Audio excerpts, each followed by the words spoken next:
I am Tenitra Batiste, and I'm wondering, did the Falcons give away the bag too soon? I'm Aaron Freeman, and I guess we were all wrong about who was going to get that bag next. I'm Jarvis Davis. Is it got to the point where I have to defend Kyle Pitts getting this bag? Oh my gosh, what is going on in the world today? ATL! ATL! Rise up, A-Town. It's the Falcons squad. Everything Atlanta Falcons every week. Breaking down all the big hits and game-changing plays from the ATL. The way only the Locked On Podcast Network can.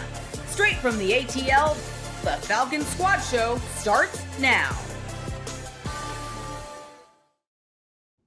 Welcome to the Falcons Squad Show, your home for the best Atlanta Falcons football talk. I'm your host, Tenitra Batiste. Alongside me are Locked On Falcons host Aaron Freeman and Locked On Georgia Tech and Locked On Falcons analyst Jarvis Davis. 11 Alive anchor Maria Martin will be back with us next week. The Squad Show is part of the Locked On Podcast Network, now the #1 sports podcast network. And today's episode is brought to you by Odoo. Great organizations win because operations matter, and that's why you should get Odoo. Try for free today at odoo.com/locked on. That's odoo.com/locked on. So we talked about it. We got thoughts about that bag. We will definitely dive deep into that.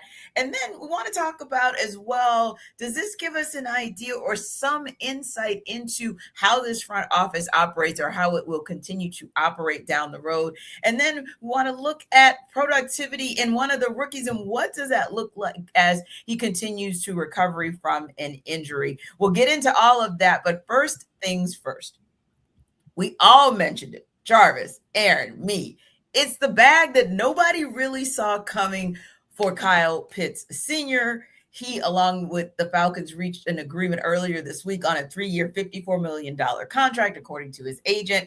That contract includes $36 million fully guaranteed, according to ESPN's Adam Schefter, NFL Network's Ian Rappaport. What were your initial thoughts, Jarvis, when you heard this news?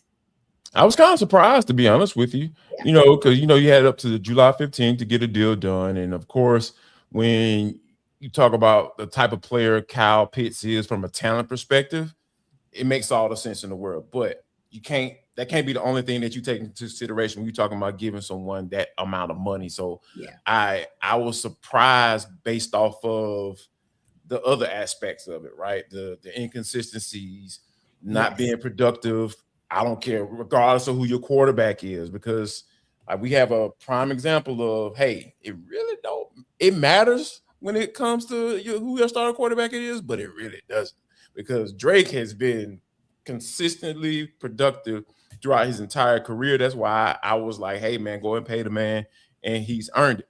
But Kyle, not so much. And then you had the injuries that he's had to deal with, and, the whole having to be called out essentially to be, to do what he's supposed to do and be where he's supposed to be on the field and not necessarily taking it amongst himself to do that and having accountability and to be able to do that on his own and be able to maximize his talent on his own. Why somebody got to motivate you to do that, right? So I think it was just so many different factors and also, this regime had no ties to Kyle Pitts. They didn't draft this man. So when you take all these things in consideration, you wrap it up all in a bottle. When that news hit yesterday, I was just like, okay, all right. It's still, I'm still kind of processing it too, because this wasn't a no-brainer. Anyone who says that, they haven't been paying attention. Yeah. And Aaron, for you, what was your first reaction when you got the news? Because again, it was, we know that there are some outstanding deals that the Atlanta Falcons are looking at, players whom they want to go ahead and give the bag to, Bijan Robinson, and rightfully so. That was the next one we were kind of waiting on, or assuming that we would hear news of a contract being given to not necessarily Kyle Pitts, but what was your thought when you heard that the Falcons reportedly decided to do it? Yeah, I was surprised. I was shocked that they did the deal to begin with, because we had been talking all off season long about trading Kyle Pitts and would he get traded before the draft? Would he get traded before the trade deadline? And didn't think that was on the horizon or anything like that, but it was more this idea of like this would be kind of a prove it year for Kyle Pitts playing on the franchise tag, and for the Falcons to get the deal done now, basically a month before the deadline or 3 weeks before the deadline, and without really kind of seeing what Kyle Pitts looks like in this offense, because we've seen good Kyle Pitts, we've seen bad Kyle Pitts, or mediocre Kyle Pitts is probably a more accurate way to frame it. And you just don't know what you're going to get with Kyle Pitts, which has been kind of the story of his 5 years here in Atlanta. And you would just assume that this new regime, even though they may want to keep Kyle Pitts because of all the talent and potential that he has, and being that playmaker, you would assume, or like we were assuming, that you would want a little bit more proof of concept in terms of getting that thing done. And if he got off to a good start in September, then you could potentially try to get a deal done before the season is up. And if not, then we would potentially revisit the trade conversation. So the fact that they were this confident in what Kyle Pitts is going to be was a little bit of a surprise to me, at this juncture in the summer. So they are clearly, buying all the Kyle Pitts stock at this point in time. It's certainly good for Kyle. We'll see if it's good for the Atlanta Falcons. Yeah. And I think you make a great point there as well, Aaron. We think about players where they've been lights out at training camp, or OTAs in this case, because training camp hasn't even started. So we really haven't been able to even see the goods in that regard, at least not up front. But yeah, you think to yourself, okay, you've gotten through OTAs, you've gotten through mandatory minicamp, but what did Kevin Stefanski and Tommy Rees see in Kyle Pitts that made them say, yes, let's pull the trigger now, and Ian Cunningham to co-sign on that kind of deal right now? I don't think any of us are saying that we don't think that Kyle Pitts could potentially deserve the bag. I don't think that any of us would question this if Kyle Pitts got somewhere in the ballpark of his Pro Bowl season. The question is the timing. And after you put the franchise tag on Kyle Pitts, why now would you then follow that up with giving him a 3-year deal with $36 million of that deal, which is essentially 2/3 of the deal guaranteed? But again, you got to ask yourself, Jarvis, okay, not far removed from a franchise tag, why did Ian Cunningham change his mind?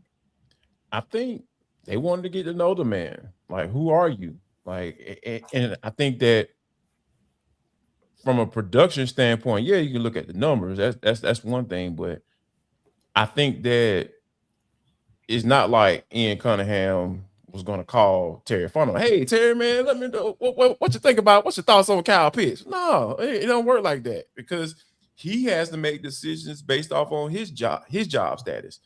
Terry Funnell made decisions on his job status, and he's no longer the general manager of the Atlanta Falcons. And I think that some people would throw Kyle Pitts as one of those mistakes because of his inconsistencies throughout his tenure as a Falcons. But I think that given the time frame in which he was hired, and he was on about a month in when he had to make a decision as to whether or not he's going to place that franchise tag on him, it made sense for them to drop the tag on there just to kind of see. Because at the end of the day, if you were going to pay somebody $15 million, like, it's a 1-year deal, and if he doggone balls out, cool, you're going to reap the result of that in that year, and you potentially have a conversation about a contract. Or he stinks it up and shoot, he goes away at the end of the year and he walks in a free agency and test those waters. But yeah, I think that this was a process of, hey man, I know the talent is there. Like, anyone who says Kyle Pitts isn't talented, they're ridiculous, and you should never listen to them again. But but when it's all about getting to know the man, who he is, I think he sounds like he's in a better space now. Because kind of go back to that interview in the spring when they first started, getting going as far as practicing and all that stuff. I was just listen to Kyle Pitts. That man just sounds happy. He was just so excited. He was like, Yeah. man, yeah, Matt Ryan, one of my child is one of the cubes too. I was just Right. happy. He's just in a better space. And I know people like, man, what does they got to do with football? But man, these Everything. people are human. These people are human, right? Yeah. Like, like when you become a father, that changes the whole game, right? There, your reasoning for playing ball may change. You're like, oh man, I gotta show my son that, hey, this is how it's done. This is what you're supposed to do. Like he wants to be able to do that because the man's still young. Kyle is young, so he'll hit free agency before he's turned 30. Like that's going to be another payday potentially. So I think this is one of those instances where Kyle proved to Ian and Kevin and Tommy Reese and all those guys and said, hey man, I'm in a better space now. And what you saw last year is probably what you can expect as long as I stay healthy throughout the tenure of this contract. Okay, Aaron, there may be some validity to what Jarvis is saying as far as Ian Cunningham wanting to maybe give a vote of confidence, a vote of reassurance to Kyle Pitts to say, hey, I know that I didn't draft you, but I do believe this regime believes that you have potential. So we want to show you that by not just sticking with that franchise tag, but giving you a 3-year deal to say, we want you to stick around. The challenge is, Aaron, as much as you hope that the mental actually somehow affects or impacts the physical in a positive way, you just don't know. Again, it's the unknowns that make you kind of question why Ian Cunningham did it at this point. So that said, why do you think he did? I don't know, T, because as we're kind of discussing, when they put the franchise tag on Kyle Pitts, Ian Cunningham was like, basically, we're just buying time to, evaluate Kyle Pitts. Yeah. Right. And so apparently they did a full evaluation of Kyle Pitts based off of what Jarvis is talking about with his approach to the offseason. And they liked what they saw. And they're like, okay, this is all we needed to see for Kyle Pitts, to see him in a good headspace. And we talked about this before, around draft time when we talked about, the Falcons tagging Kyle Pitts. And then when him speaking afterwards and sort of being in a good spot. And we said, oh, Kyle Pitts is going to say and do all the right things because it's another prove it year for him. And, the odds that the Falcons would tag him potentially a second time next year, like there's a real high probability that this year, if he plays through this season on the franchise tag, that he will be able to hit free agency. And so he'll be on his best behavior, for the next 9 months or so, to sort of maximize his chances to cash in, whether that's from the Falcons or from another team. And so the Falcons were just like, okay, he's on his best behavior, so let's pay him now and get the thing done. So you get it from the standpoint of what Kyle Pitts can be. It's just a question of what Kyle Pitts will be, right? Like that's the central question that's always surrounded Kyle Pitts. He's coming off the season that he was the most consistent. We always know the NFL is what have you done for me lately? And I think the Falcons liked what Kyle Pitts has done for this organization lately, and they're looking forward to what he's going to do this upcoming season, at least for the next 2 or 3 years that he's now locked up for. Yeah, I mean, you certainly could point to some level of consistency. I'll go with that. I don't know if I want to say for sure that it was, and like I said, I think that there. He was consistent against Tampa. T. Yeah. That's what I was gonna say. I think that's where, like, I just had just a slight caveat of saying, well, because it's almost like you look at the numbers, right? 88 receptions, 928 yards, and 5 touchdowns. I think where I would kind of question that is maybe, and again, not just because I follow the Steelers and not just because I like the Steelers. It was more of, okay, let me see if I can find a tight end, right, who was in maybe we'll say it nicely, a shaky offense. And let's see how that tight end kind of stacked up. when I kind of look at Pat Freiermuth, and I don't think by any stretch of the imagination that his skill set is necessarily the same as, say, a Kyle Pitts. But on that same token, when I look at it in its totality, because I don't know that you just want to look at it for last season. Now, granted, only 4 touchdowns for Pat Freiermuth last season, but across the same stretch of time that he's played in the league, essentially as Kyle Pitts has, he has pretty much tripled the productivity in the red zone. And so I think that's where my question would be as far as where the consistency comes. Oh, and also if I look at, say, a guy like Pat Freiermuth and I look across the 17 games, his consistency across those games is kind of what's a little bit more impressive, even though the numbers are not nearly as good from last year. And it just seems like with Kyle Pitts, it was kind of like that spike, if you will. Like, yeah, you end up with nearly 1,000 yards, but you also end up with nearly 1,000 yards off of kind of one game. So I don't know. We haven't heard from the front office nor the coaching staff for the Falcons in terms of why this was done. So we'll be interested to kind of hear what that is and maybe have a little bit more insight and understanding in what that vision is for Kyle Pitts for the long term. But speaking of Kyle Pitts, maybe in tagging him and then signing him to a 3-year deal reportedly, maybe it gives us some intel in Ian Cunningham's style or his philosophy as a general manager. We'll talk about that and take it under further review.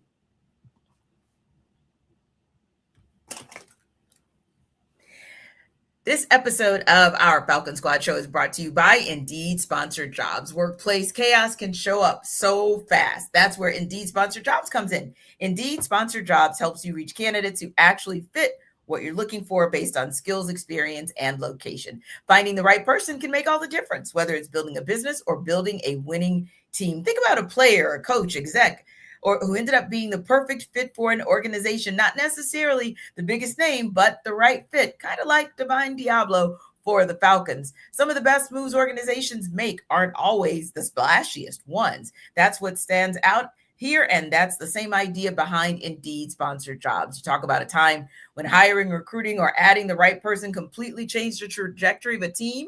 Well, think about Divine Diablo when he was in with the Falcons and those 6 games when he was out. One great addition can have a ripple effect on everyone around them. So the best organizations, they're not trying to look at every possible option. They're focused on identifying the people who truly match what they're looking for. Spend less time searching and more time actually interviewing candidates who check all your boxes. And listen, listeners of this show will get a $75 sponsored job credit to help get your job the premium status it deserves. So go to Indeed.com/podcast right now and support our show by saying you heard about Indeed on this podcast. Terms and conditions apply, but if you need to hire, this is a job for Indeed Sponsored Jobs.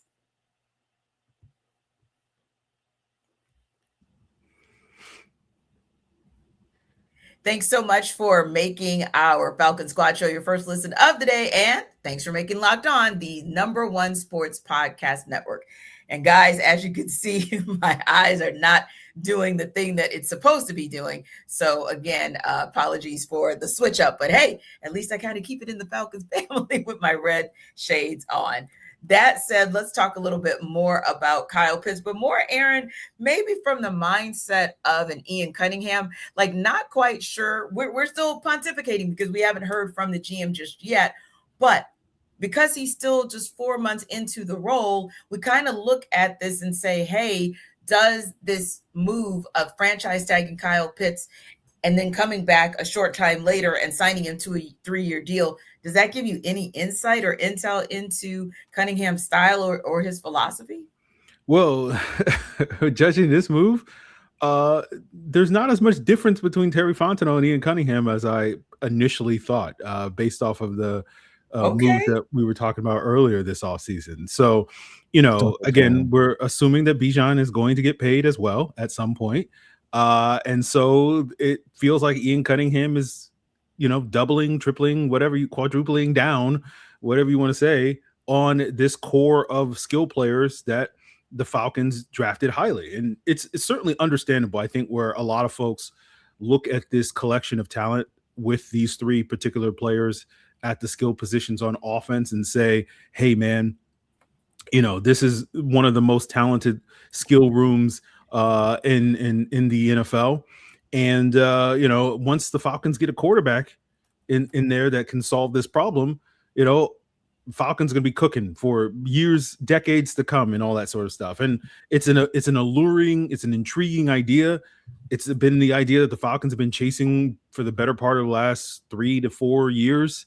Yeah. And now they're essentially going to be chasing it for at least the next 2, if not 3 or more years. And they're basically in a position now where if Tua or Michael Penix or somebody else that they bring in next offseason is not the answer at the quarterback position, there's the potential that everybody's going to get fired at some point, because they're basically, just putting all their chips into the middle of this in the same way that the Falcons have done the last couple of years. And it was understandable when Terry Fontenot and Raheem were kind of doing that, because when Arthur Smith got fired, the mandate was, hey, this is a playoff team. You need to get this team over the hump. And the Falcons over the last 2 off seasons prior to this one were basically operating like a team that, that knew they were on the hot seat.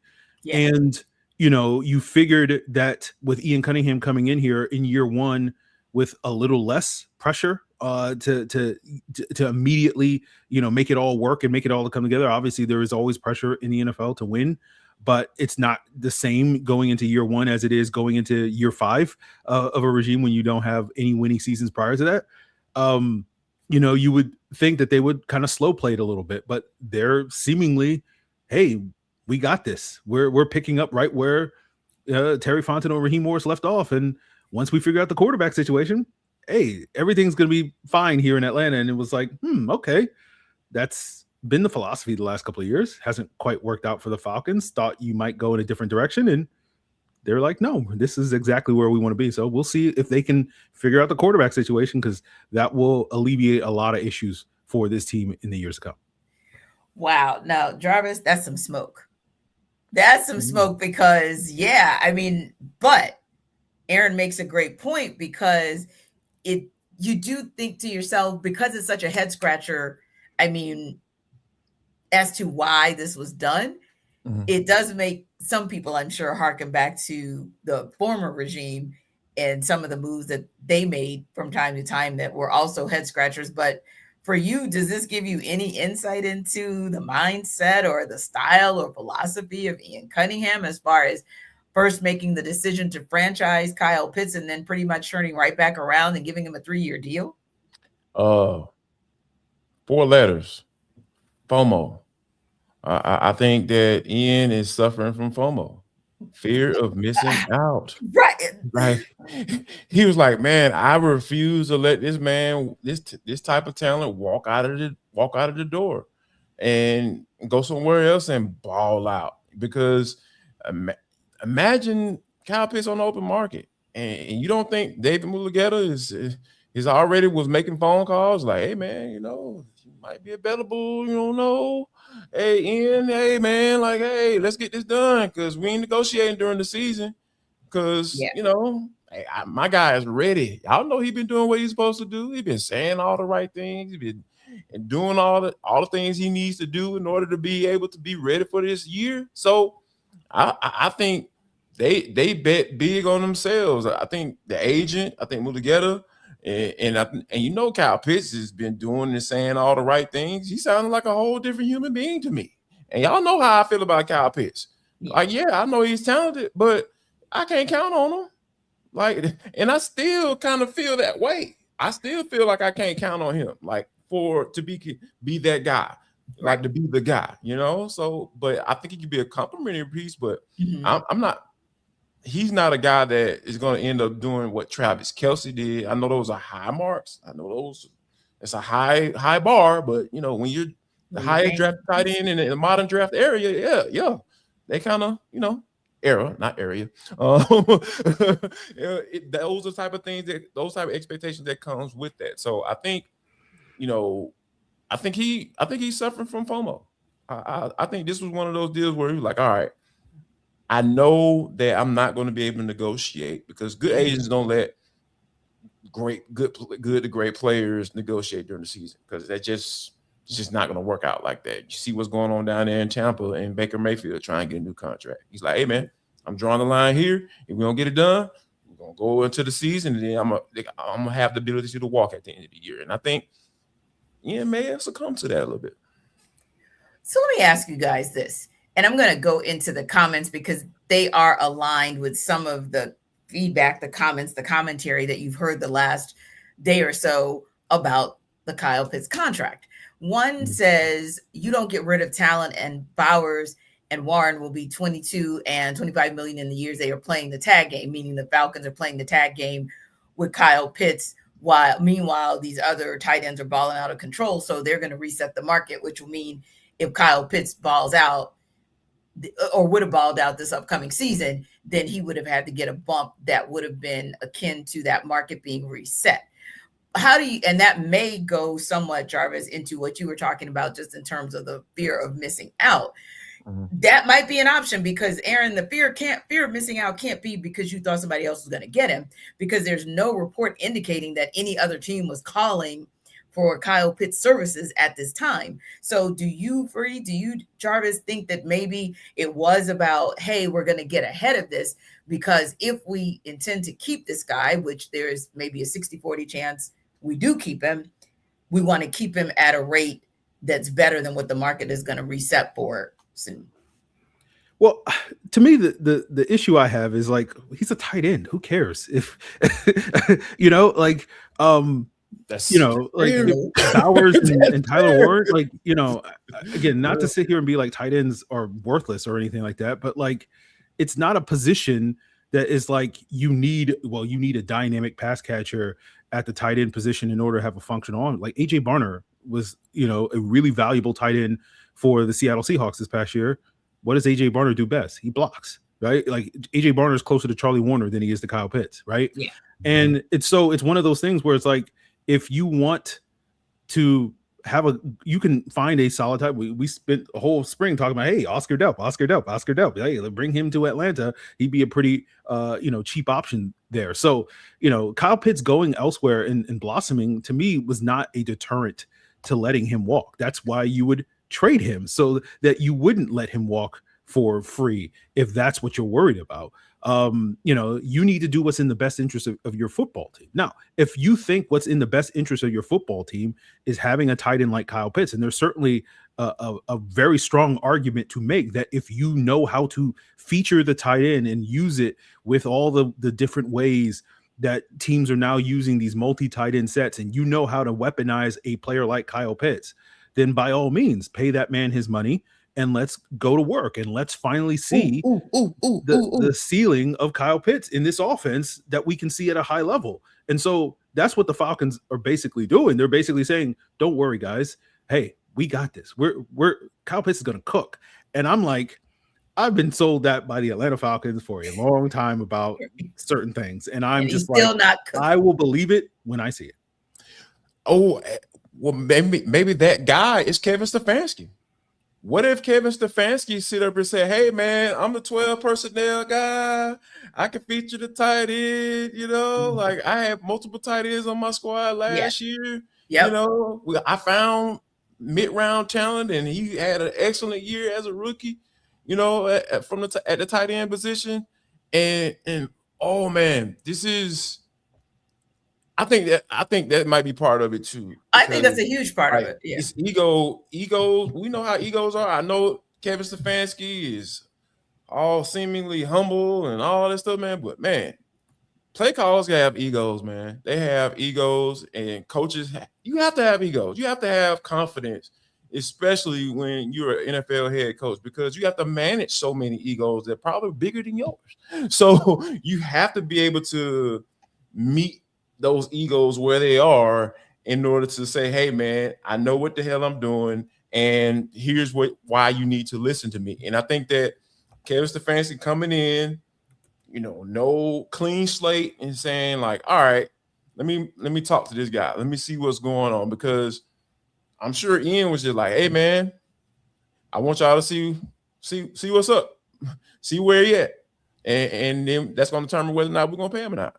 Yeah, because we got this franchise tag. So I think that's one of those things where, you know, you can work against or work through as we come up on this deadline.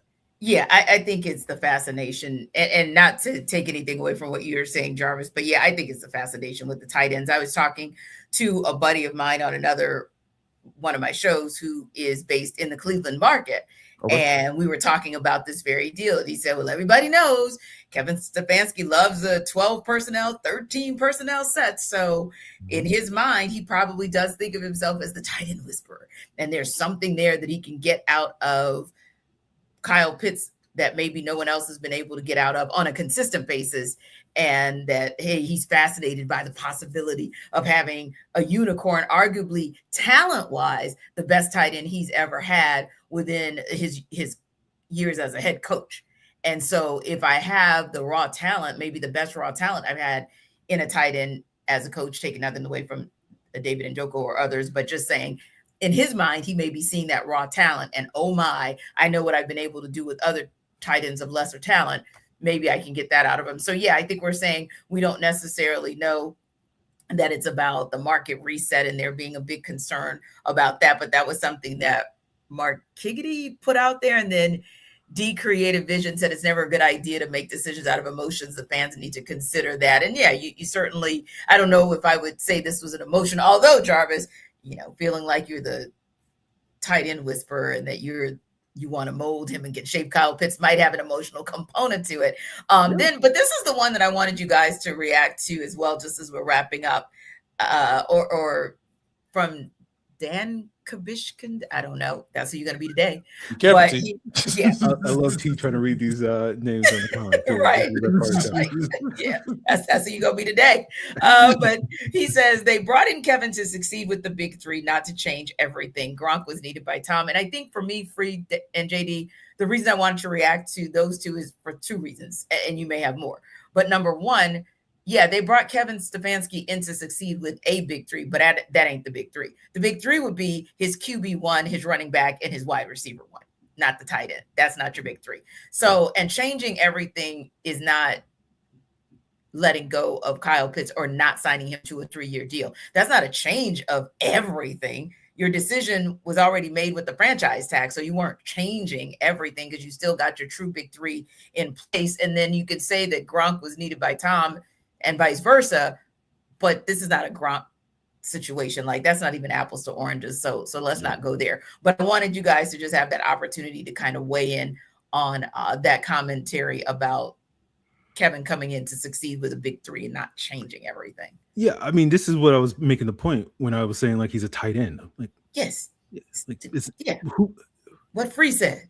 Like, he's a tight end, guys. Like, why were you sitting here acting like you need a great pass catching tight end to be successful? We all marvel, like, hey, man, you know, if Tommy Reese wants to go and pop on some Bears film and look at what Colston Loveland was doing in the playoffs and basically steal some of that for Kyle Pitts, I'm all for that. But I'm just sitting here going, like, you know, Ben Johnson knows how to cook with a tight end. I don't know. It's just like, for me, I have been told by the last two coaches that have come in here that, hey, I got this. I know what to do with the talent that's already assembled. I know how to maximize this talent. And it fell flat on their face. Both instances, Raheem Morris and Arthur Smith. And Kevin Stefanski may be different.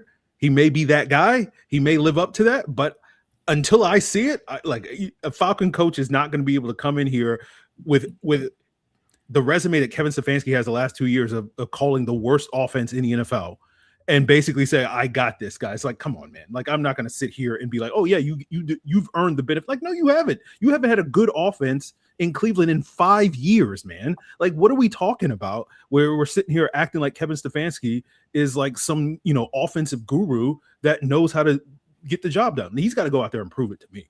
Yeah, this man decided to give up play calling duties to Tommy Reese. I mean, what are we really talking about here? Like, let's keep it funky. You know, you notice my voice changed because, like, you want to talk about the real, we can talk about the real. Because at the end of the day, like, I was prepared to let Kyle Pitts walk because, like, as long as I still have Drake and Bijan, I'm cool. I figure out the rest. You know, I can draft a 3rd round wide receiver and he can get 30, 40 balls, and Jahan Dotson come in and get 30, 40 balls and 2 tuds, and Zach Branch get 3 tuds, that's Kyle Pitts' production from last year. And guess what? It'll probably look better with Zachariah Branch because that man is just that dynamic of a player. So let's not act like Kyle Pitts is doggone irreplaceable. You know what I'm saying? Like, like that's not what we're talking about here. I'm just saying, like, I understand the talent. It's from a talent perspective. Yeah, you try to figure out how to keep a guy like that, but you got to take all of it, baby. This is a holistic decision that had to be made. Sure. And if I was making it, I wouldn't re-sign him. I would let him play it out. Let's play it out. Yeah. Let's see. Let's see how it goes. Right. Because at the end of the day, you had 5 years to prove it. Yeah. And of course you hope for the sake of the Falcons that he does ball out. You want to see that because the red zone futility has been what it's been for years now. So you want to see that out of him, but we can't put him in that conversation of a big 3 when he hasn't shown up big enough to be a part of that conversation on a consistent basis, at a minimum as Bijan, at a minimum as Drake, and at a minimum as both your quarterbacks at times have shown themselves to be the third part of a big 3, whether that was Tua during the height of his days in Miami, or whether that was Penix at the moments that we've seen, the flashes of brilliance that we've seen since he's been the starting quarterback for the Falcons. And then Matt Ryan was not letting Kyle Pitts walk out that door. That door, Margiggity, shiggity. I don't know what your name is. Like, I don't understand it, but I'm just letting you know. Wasn't nobody knocking at the door. That's the thing. Like, if we had heard reports that somebody was asking Kyle Pitts to walk out the door, then we would understand why the 3-year deal was put on the table. But because there have been no reports saying that any team in the league was picking up the phone and calling Matt Ryan saying we want KP, that's what we're saying we don't quite understand. I thought it was knocking. Not to our knowledge. If we find out that someone was knocking, we will update this on next week's show, and we will absolutely put a caveat on it, an asterisk, a note of some sort. But to our knowledge, that was not what was happening. We did not hear this. So again, if it happens, we reserve the right to shift our perspective. Oh my gosh. Period. Oh, we should do this more often. These comments and T reading these names and going off on folks, man. Shoot, man, let's go. I'd rather her go off on the commenters than go off on me. So yeah, this is great. Yeah. Let somebody else take that smoke, right? Right. I don't want that smoke. We're just, in a word, to put a bow on it, we're just trying to make it make sense. And it just really doesn't. And again, we're going to once a week shows just for a couple of weeks during the summer. So definitely check us out on Thursdays. And if Kevin Stefanski, Ian Cunningham, if a statement is made by the Falcons confirming this deal and sharing with us some of that insight on why they made the decision, certainly right here on your Thursday Falcon Squad show, we will react because, of course, we want nothing but good things from Kyle Pitts productively that would warrant that in the upcoming season. And speaking of production, there's been a player who you're hoping has some productivity, but you're not quite sure if it's going to happen just because that injury bug is kind of hit early. We'll talk about him on the other side.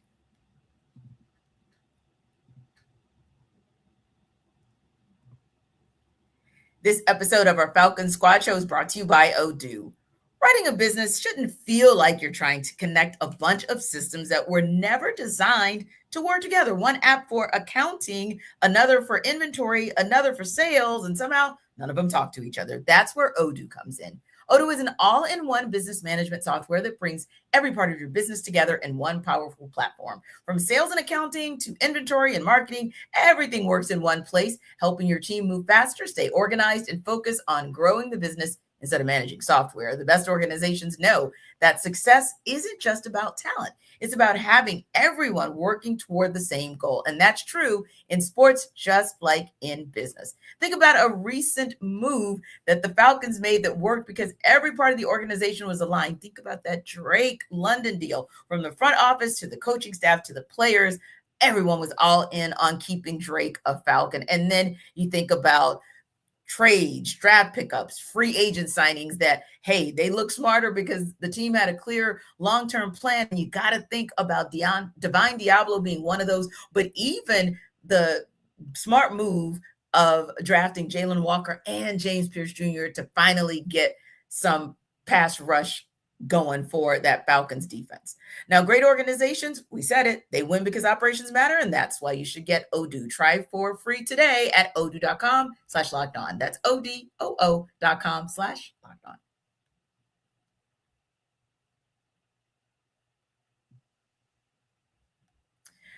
All right, guys. So we think about Kendall Daniels. He's one of the members of the 2026 draft class for the Falcons, right? And he's a guy where, you think about the Falcons picking him in the 4th round at number 134 overall, and he's got some definite positives as far as being a contributing member potentially to the linebacker room, except we haven't quite seen in full what he's able to do. So Jarvis, you might be asking yourself, okay, fine, he is a 4th rounder, but he's one of those guys that could be sneaky good. So what kind of production do you want to see from Kendall Daniels in this upcoming season?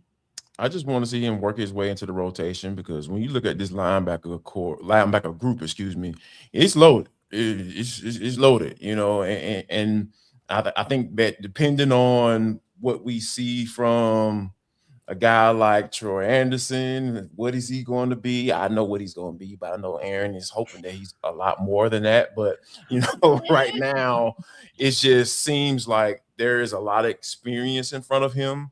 There, Divine Diablo and Christian Harris, who are the assumed. I know Divine Diablo, we know he's going to be the starter, but Christian Harris is assumed to be standing next to him once they kick off in September. But, I just look at a guy who, is still trying to learn what that hybrid looks like, what it smells like, what it sounds like, and thankfully he has a guy that can mirror, because he's almost built exactly just like him in Divine Diablo. He can kind of sit back and learn and work his way in, get some special teams work in. And I think that eventually, you want a guy like that to be able to take over. Now, if you see what you need to see, maybe Divine Diablo, you don't re-sign him, and you got some other things that you want to get. You want to get even younger at that linebacker spot, because you're paying everybody, on offense, So you're gonna have to get young and cheap somewhere. And I think that, if you can get Kendall Daniels to a point where by the end of the year, you feel confident him going and being the starter going into the following season in 27, I think you'll be doing yourself a good service based off of the amount of money you passing out on the offensive side of the football. Yeah, and it's a tough call for him. It's kind of tough right now with evaluating where he potentially could be free, just because of that lower leg kind of foot injury he sustained during OTAs. Certainly, he didn't participate during mandatory minicamp, but was there for on-field practices. But you still know that there's so much potential there with Kendall Daniels. However, like Jarvis said, you got yourself a full linebacker room. So what do you look for in terms of potential productivity from Daniels this upcoming season?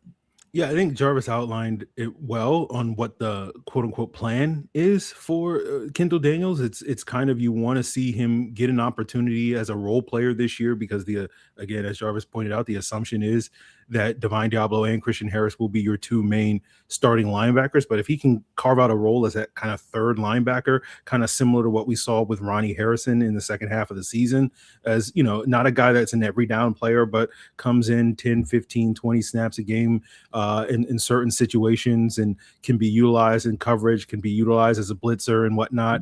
I think that's kind of what you're envisioning for Kendall Daniels, with the idea that, as Jarvis pointed out, that if you like what you see with both Divine Diablo and Christian Harris being free agents after the season, you can potentially pencil in Kendall Daniels to take over one of those spots, depending on, who you felt like had the lesser season, who is less deserving of a new contract next offseason between Diablo and Harris. So I think that's the plan. But obviously, as you pointed out, T, and we had this conversation last year with Jalen Walker and some of the soft tissue injuries that kind of slowed him down through the summer, the best ability is availability. And right that now, really what you want from Kendall Daniels is just to get healthy so that he can go out there and find a role, whether that is on defense as that third linebacker, whether that is potentially challenging for a starting spot, because again, as Jarvis pointed out, we assume Christian Harris is going to be that second linebacker, but there is an opportunity for one of these other linebackers to come in and take that job, just because, while talented as Christian Harris is, he has not necessarily proven himself to be a reliable starter, at least going back the last couple of years, in part due to injuries to him as well. So, and if Daniels is stuck being a special teams player, I think he can be a very valuable contributor at that, with a player of his size and athleticism and covering that. So there's an opportunity for him to have a number of different roles and contributions this upcoming season. But the more he can do, I think the better for the Falcons when it comes to the long-term outlook of that linebacker room. But as I said, you got to get healthy at some point in order to be able to provide those contributions. Yeah, so it sounds like you guys are saying not necessarily a starter in year one, but if there's an opportunity for him to show his versatility, Kendall Daniels could possibly move into starter minutes, starter reps. And then you look at a guy like even Harold Perkins, again, a late round draft pick for the Falcons that has a whole lot of potential, but has had his challenges with injuries as well. How do you see him, Jarvis, fitting into that linebacker room in year one? I want to see how many snaps can he get rushing the passer. That's what I'm very intrigued by that, because I remember when Harold Perkins came out of high school, that dude was one of the biggest recruits ever.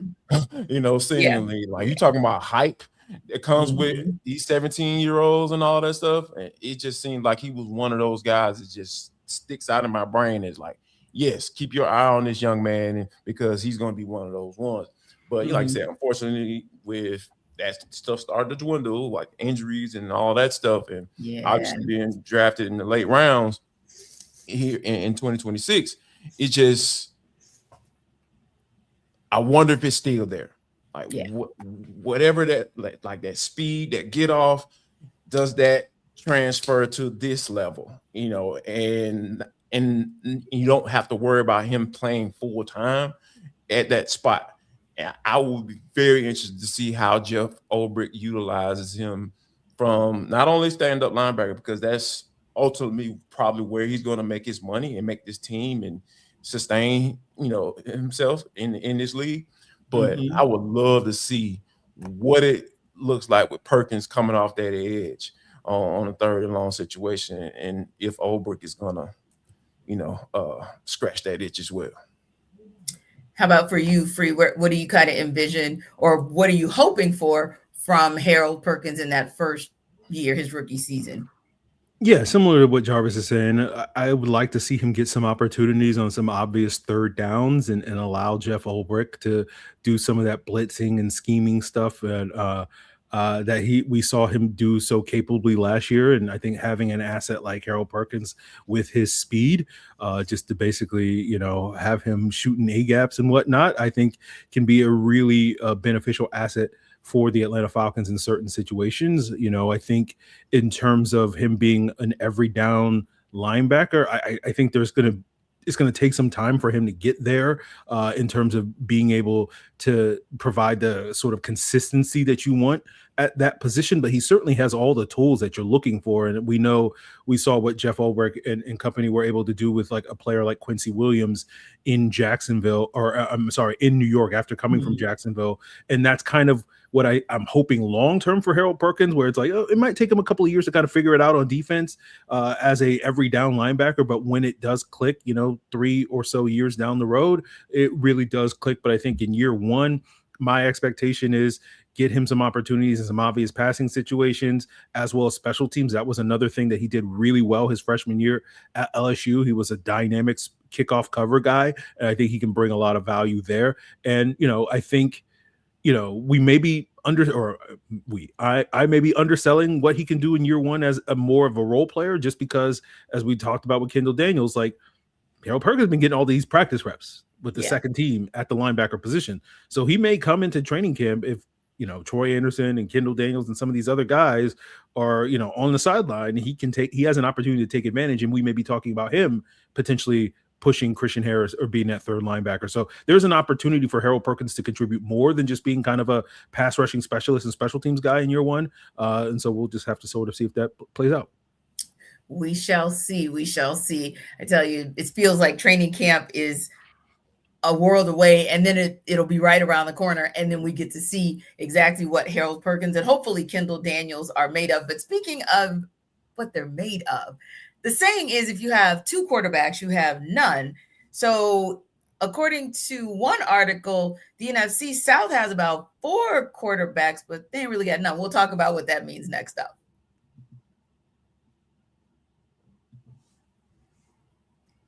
This episode of our Falcon Squad Show is brought to you by Square, the business platform helping sellers become neighborhood favorites. Whether you're preparing for a busy season or managing every demand, Square helps keep your business moving with everything from payments and online orders to inventory, staff management, and more, all in one place. So business owners can spend less time managing tools, more time focusing on their customers. Square helps simplify the everyday work behind running a business while giving owners the tools they need to keep growing. And it's something you notice when you're supporting the local businesses you love.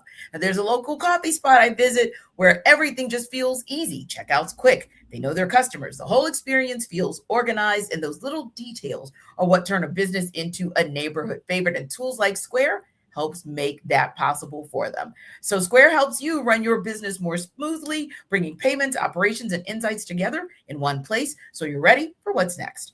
Right now, listeners can get up to $200 off Square hardware when you sign up at square.com/go/lockedonnfl. That's SQUARE.com/go/lockedonnfl. Get started with Square and build a setup that works the way you do.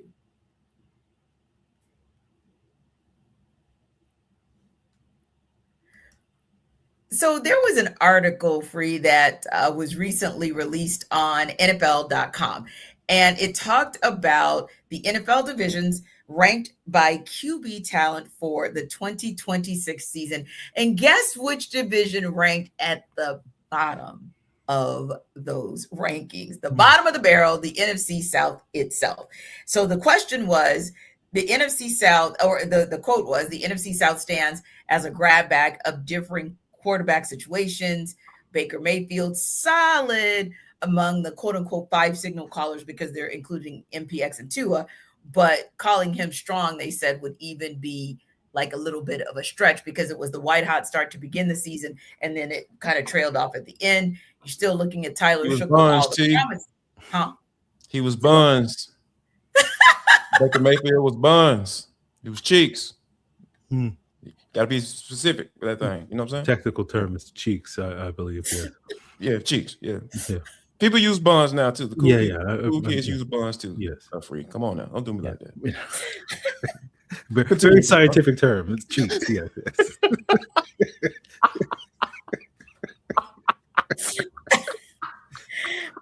I'm really not sure. Right, exactly. I'm really not even sure kind of like where or how to get that back on track. Sorry. Because then my mind went to like, I don't even think I can talk about where my mind went because I probably will get censored. Probably not. Yeah. But who's the guy I'm thinking about from Seattle? The rapper. Baby Got Back. Oh, Sir Mix-a-Lot. Yeah. It was giving Sir Mix-a-Lot. So it just, let's just bring it back from Sir Mix-a-Lot, okay? Yeah. But but I mean, Jarvis, you're joking halfway, but half serious too, because that's a part of the reason that the NFC South ranked at the bottom of the barrel. By the way, ranking just ahead of them, the AFC South, which is much better with CJ Stroud and Daniel Jones, Trevor Lawrence, and Cam Ward. And then it goes to 6 AFC East, 5 AFC North, and then the top 4 NFC North to the East to AFC West. And then, of course, no shock there, NFC. Well, kind of a shock there. No shock there because you do have the reigning MVP and the reigning Super Bowl MVP in Matthew Stafford and Sam Darnold. So that's the chasm, Aaron. Like you over here, you're dealing with the NFC West with those guys and Brock Purdy, who has Super Bowl type of powers, we'll call it, if you will, and some that think that there's still every opportunity. Although Jacoby Brissett is the ultimate journeyman, we know that he has flashes where he can keep you in a game, right? And then there is the NFC South way over here. I just gave you the rankings 1 to 8. Are they the bottom dwellers? I think so. I think it's a fair ranking. As Jarvis said, Baker Mayfield was the one sort of good quarterback that you could have said from this division. And then, really fell off last year. Tyler Shuck and Bryce Young showed progress, if you want to say, but I don't think anybody's going to sit here and be like, oh, those are good quarterbacks. They still have a lot to prove this upcoming season. And then, of course, the Falcons quarterback situation is what everybody knows. It has been not great. Michael Penix did not live up to expectations last year. Obviously, Tua, coming from Miami, had basically the worst season of his career. So it's one of those things where when you're basing it off of what have you done for me lately, the NFC South has not done much lately at the quarterback position. And so this year we're going to find out a lot more about these guys. This is kind of a prove it year for Bryce Young. This is a prove it year for Tyler Shuck. This is a prove it year for Tua. This is a prove it year for Baker Mayfield going into a contract year. This is a prove it year for Michael Penix. So the cream will rise to the top at some point in the NFC South. We've been saying that for how many years? But like eventually it'll rise somehow, some way. So someone will emerge and we'll be like, oh, that guy's good. I don't know about the rest of the division, but that guy's good. So we'll see who that guy is. The confidence on your forehead is just rolling right down, Fred. You right. Just such a confident statement just now. You like got me convinced, dog. Yeah. And listen, no, we are not facetious in, just like I mentioned with Stafford and with now Darnold. You've got 2 Super Bowl champion quarterbacks. You have a quarterback in Purdy that went there, Jacoby Brissett, who is a winner on some level, even if he's not a Super Bowl champion winner, if you will. But then you even look at the AFC South, CJ Stroud, who was on the unbelievable struggle bus last year, Daniel Jones, who's kind of up, down, Trevor Lawrence, who's finally looking like a number 1 pick, or starting to look like a number 1 pick, and Cam Ward, still to be determined because he's only going into his 2nd season. But somehow that kind of band or cast of characters, literally, that are all over the place in where they are, even Cam Ward having a 4-pick playoff game against the Patriots last year. I'm sorry, CJ Stroud. And yet the AFC South still ranked above the NFC South, Jarvis. I can't argue against that. I mean, like, some people seem to be fascinated with Tyler Shuck and what he's able to do. Like, no, I'm not impressed. Yeah, I saw that man live and in person with my own 2 eyeballs with a nice all 22 view during the game, which was very nice to watch, by the way. And I wasn't impressed at all. Like, they had to run the ball to get any type of semblance of offense. Like, they didn't care. He didn't carry that team, and they still took an L. So, and then with Bryce Young, he only plays well against the Falcons. Like, whatever comes up in Kyle Pitts when he plays the Tampa Bay Buccaneers, Bryce Young got that same disease when he plays the Falcons. Like, he looks like a number 1 overall pick when he plays against the Falcons, but against the other league, he's been cheeks. He's not been good, So when you have so much uncertainty, and then the guy who's the best quarterback in the conference, we know what he is. He'll throw a game away in a heartbeat.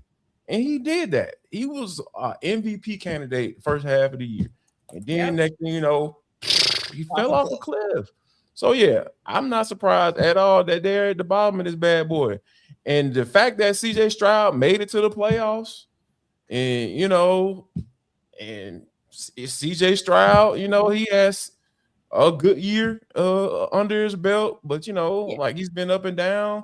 Yeah. That's still a lot better than Tyler Shuck and Bryce Young. So basically, Jarvis, what you're saying is not only Baker Mayfield, but kind of the NFC South overall. You're saying that's cheeks? Yeah. Complete cheeks. Wait a minute, I'm not say cheeks. That's a strong word. So cheek. Cheek. Yeah. Okay. Or cheek. Just one. Just Cheek. the last one. Cheek. Hey man, I'm a left. I'm a left. Mid. So How about another young folks term? Mid. Like mid. Yeah. Okay. We'll say them. Yeah. It's not mid. good mid. Mid. It's for sure mid. Yes. Mid. Mid. It's for sure mid. So yeah, I mean, like you guys said, when you look at the other 7 divisions across the entirety of the NFL, based on just the quarterbacks or who is potentially going to be QB1 heading into this season, you kind of have to agree that the article is kind of accurate. But the hope for, of course, the Atlanta Falcons, be it Michael Penix Jr. or Tua Tagovailoa, is that they change that narrative for the Falcons and then for the division overall next year, because they've had a better than mid season. Thanks to our everydayers for making the Falcons Squad Show your first listen of the day. Be sure to stop by Locked On Falcons with your host, Aaron Freeman, as your second listen. And the Falcons Squad Show and Locked On Falcons are part of the Locked On Podcast Network, your team every day. We will see you next time. Be better than mid.